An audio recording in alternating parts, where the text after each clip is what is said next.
नमस्कार आदाब, मेरा नाम है सरवत। आप देख रहे हैं सेहत ललन टॉप का हेल्थ शो, जहां बात होती है हमारी और आपकी हेल्थ की। पहला सेगमेंट है हालचाल। आज बात करेंगे एक्जिमा के बारे में। वो स्किन कंडीशन जिसमें आपकी स्किन काफ़ी लाल हो जाती है, बहुत सूख जाती है और उसमें खुजली बहुत ज़्यादा होती है। दूसरा सेगमेंट है तन की बात। कभी सोचा है ठंड में आपकी नाक क्यों बहने लगती है? और तीसरा सेगमेंट है खुराक, यानी एक झकास सी हेल्थ टिप, जैसे अगर आपको अपनी इम्यूनिटी बढ़ानी है तो क्या खाएं। शीबा लखनऊ की रहने वाली हैं। उनका एक बेटा है, 11 साल का है। कुछ हफ्ते पहले उसके हाथ और पैर पर लाल रंग के धब्बे दिखने लगे। कुछ समय बाद उन पर हल्की सी पपड़ी जमने लगी और काफ़ी ज़्यादा खुजली शुरू हो गई। शीबा ने पहले तो कई घरेलू नुस्खे ट्राई किए, पर कोई फ़ायदा नहीं हुआ। डॉक्टर को दिखाया तो पता चला उनके बेटे को एक्जिमा है, और जो घरेलू नुस्खे उन्होंने दूसरों के कहने पर आजमाए थे, उन्होंने और ज़्यादा गुड़ गोबर कर दिया। दरअसल एक्जिमा एक स्किन कंडीशन है, बच्चों में काफ़ी आम है, पर यह किसी भी उम्र में हो सकती है। शीबा ने हमें मेल किया और रिक्वेस्ट की कि हम एक्जिमा पर उन्हें जानकारी दें, इसके इलाज के बारे में बताएं। देखिए, एक्जिमा इंडिया में बहुत ही कॉमन स्किन कंडीशन है। ये क्या होती है और क्यों होती है, पहले ये समझ लेते हैं। एक्जिमा को हम डर्मेटाइटिस भी कहते हैं। डर्मा यानी स्किन, आइटिस यानी इन्फ्लेमेशन। इसमें त्वचा पर लाल रंग के धब्बे होते हैं और खुजली होती है। एलर्जी तो किसी भी चीज से हो सकती है, चाहे वो किसी अंदरूनी वजह से हो या बाहर से किसी चीज से लगने से हो। बट एक्जिमा तब कहा जाता है जब इन लाल धब्बों को हम खुजलाने लगते हैं और ये चमड़ी मोटी हो जाती है और उसमें से oozy होने लगती है, यानी पानी निकलने लगता है। एक्जिमा एक इन्फेक्शन नहीं है, इसलिए बिल्कुल भी डरिएगा नहीं। ये एक एरिया से दूसरे एरिया पे स्प्रेड नहीं होता है, ना ही आप छूने से किसी और को ये फैला सकते हैं।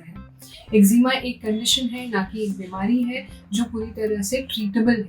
तो आप बिल्कुल भी डरिएगा नहीं अगर आपको एक्जिमा हो। एक्जिमा होने का एग्जैक्ट कारण बताना डिफिकल्ट है, क्योंकि हर किसी में ये अलग अलग कारणों से होता है।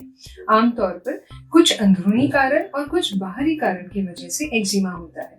अंदरूनी कारण जैसे कि जेनेटिक, अगर हमारी फैमिली में किसी को एक्जिमा हो या थायराइड हो या एलर्जी की हिस्ट्री हो, तो हमें भी एक्जिमा होने का चांस है।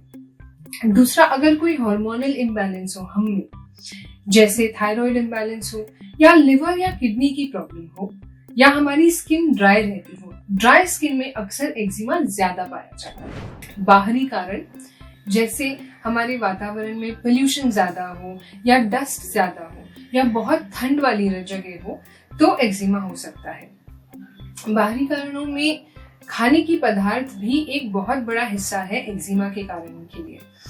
खाने के पदार्थों में एग्स, नट्स, डेयरी प्रोडक्ट्स ये कॉमन एलर्जेंस है, बट हर किसी में ये अलग अलग पदार्थ से हो सकता है।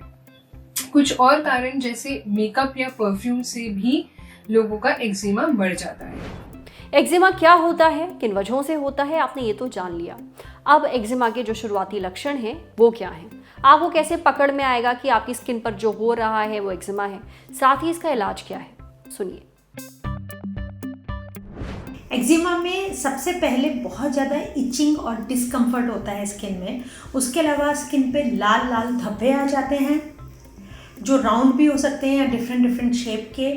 उन लाली के ऊपर थोड़ी सी स्किन जमा हो जाती है, यानी ड्राइनेस और स्केलिंग हो जाती है।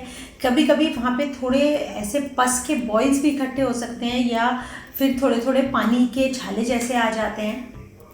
और जब बहुत क्रॉनिक एक्जिमा हो जाता है स्किन में बहुत टाइम से, तो स्किन लाल और ड्राई होने के साथ साथ वहाँ थोड़ी थिक भी हो जाती है और स्किन के ऊपर थोड़ी पपड़ी जम जाती है। एक्जिमा का इलाज क्या है? बिकॉज एक्जिमा किसी कारण से होता है, इसे इलाज करने के लिए सबसे इम्पॉर्टेंट है कि उसका कारण ढूंढा जाए। आपको एक्जिमा किसी खाने की चीज़ से हो रहा है, वो आपको फाइंड आउट करना पड़ेगा, जो बहुत इजीली ब्लड टेस्ट और पैच टेस्ट करने से पता लग सकता है। और वो सब आप अवॉइड कीजिए जिससे आपको एलर्जी हो रही है। सेकेंड कॉमनेस्ट कारण होता है ड्रग्स या मेडिसिन्स लेने से। कभी कभी आप कोई ब्लड प्रेशर या डायबिटीज़ की दवा खा रहे हैं और आपको पता नहीं है कि आपको जो प्रॉब्लम हो रही है स्किन में वो उस दवा से है। तो ऐसे में अपने कॉज को आइडेंटिफाई करना और उस दवा का सब्स्टिट्यूट लेना डॉक्टर से, ये बहुत हेल्प करता है।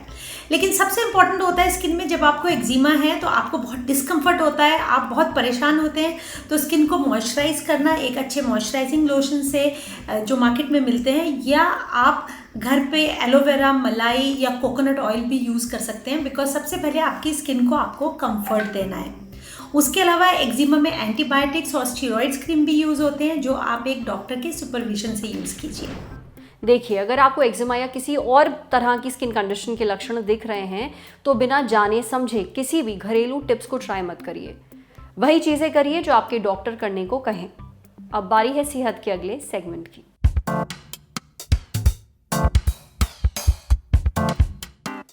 नाक बहना, ये दो शब्द सुनकर आपका पहला रिएक्शन होगा यू, पर जो मैं आपको बताने वाली हूँ ना, उसे सुनकर आपको नाक बहने का ये जो पूरा प्रोसेस है वो थोड़ा ठीक लगने लगेगा। आपने कभी सोचा है कि ठंड में आपकी नाक क्यों बहने लगती है? दरअसल ठंड में आपकी नाक थोड़ी हीट अप हो जाती है, थोड़ा गर्म हो जाती है, और जो हवा आप अपनी लंग्स में ले रहे होते हैं उसमें थोड़ी नमी पैदा करती है।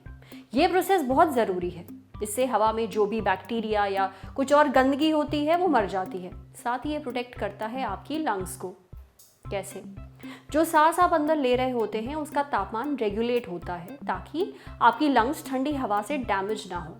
ठंडी हवा में गर्म हवा के मुकाबले कम नमी होती है, तो अगर आप ठंडी हवा में सांस लेते हैं वो हवा आपकी सांस की नली को जल्दी सुखा देती है, ड्राई कर देती है, जिससे आपको नाक में सांस लेने में और ज़्यादा परेशानी होने लगती है। अब जब ये सब हो रहा होता है तो आपकी नाक के अंदर के जो टिश्यूज़ होते हैं यानी ऊतक, वो अपने काम पर लग जाते हैं। वो बनाने लगते हैं म्यूकस यानी बलगम और बाकी फ्लूइड, ताकि आपकी नाक के अंदर जो नमी है वो बनी रह सके, वो सूखे ना, और साथ ही आपकी सांस की जो नलियां हैं उनको भी बचाया जा सके ठंडी हवा से। अब जो एक्स्ट्रा बलगम और जो बाकी फ्लूइड बनता है उसका क्या करेंगे? वो अंदर स्टोर तो हो नहीं सकता, तो वो बह जाता है आपकी नाक से। समझे? अब बढ़ते हैं सेहत के अगले सेगमेंट की तरफ। खुराक, एक झकास सी हेल्थ टिप। इम्यूनिटी, ये शब्द आप दिन में 5 से 10 बार तो सुनते ही होंगे आजकल। इसका मतलब है शरीर की बीमारियों से लड़ने की ताकत। अगर इम्यूनिटी अच्छी होती है तो आप कम बीमार पड़ते हैं, आपका शरीर लड़ लेता है बाहर जो भी वायरस या बैक्टीरिया आपके शरीर पर अटैक करते हैं उनसे। अब आपकी इम्यूनिटी कैसे स्ट्रांग होगी? एक सबसे ज़रूरी तरीका है आपकी डाइट। आपको अपनी डाइट में कुछ ऐसी चीज़ें लेनी होंगी जिनसे आपकी इम्यूनिटी स्ट्रांग होगी। अब वो क्या है?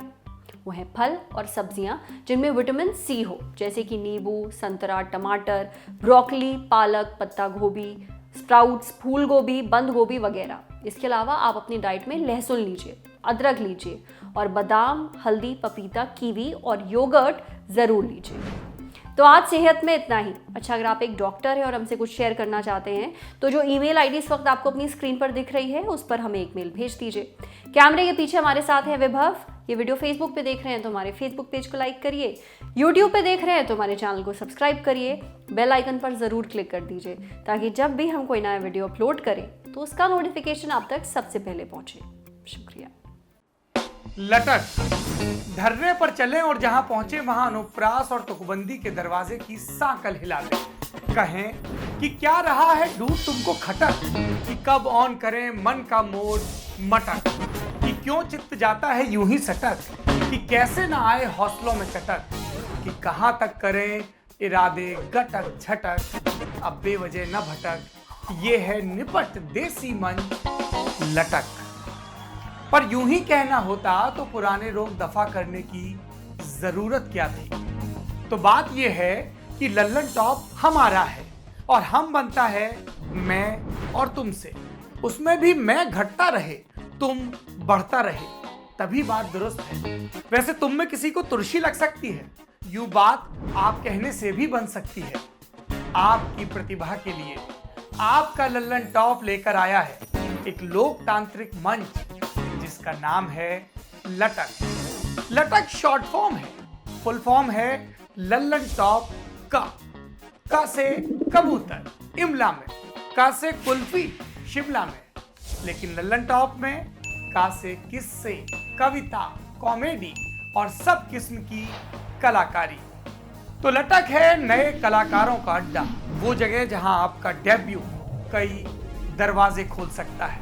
तो फिर दे दो दस्तक, भेजो अपनी कलाकारी लटक के पेज पर फीचर होने के लिए। हमारा पता है latak.lallanTop@gmail.com। अब सुकून के लिए भटक मत, लटक।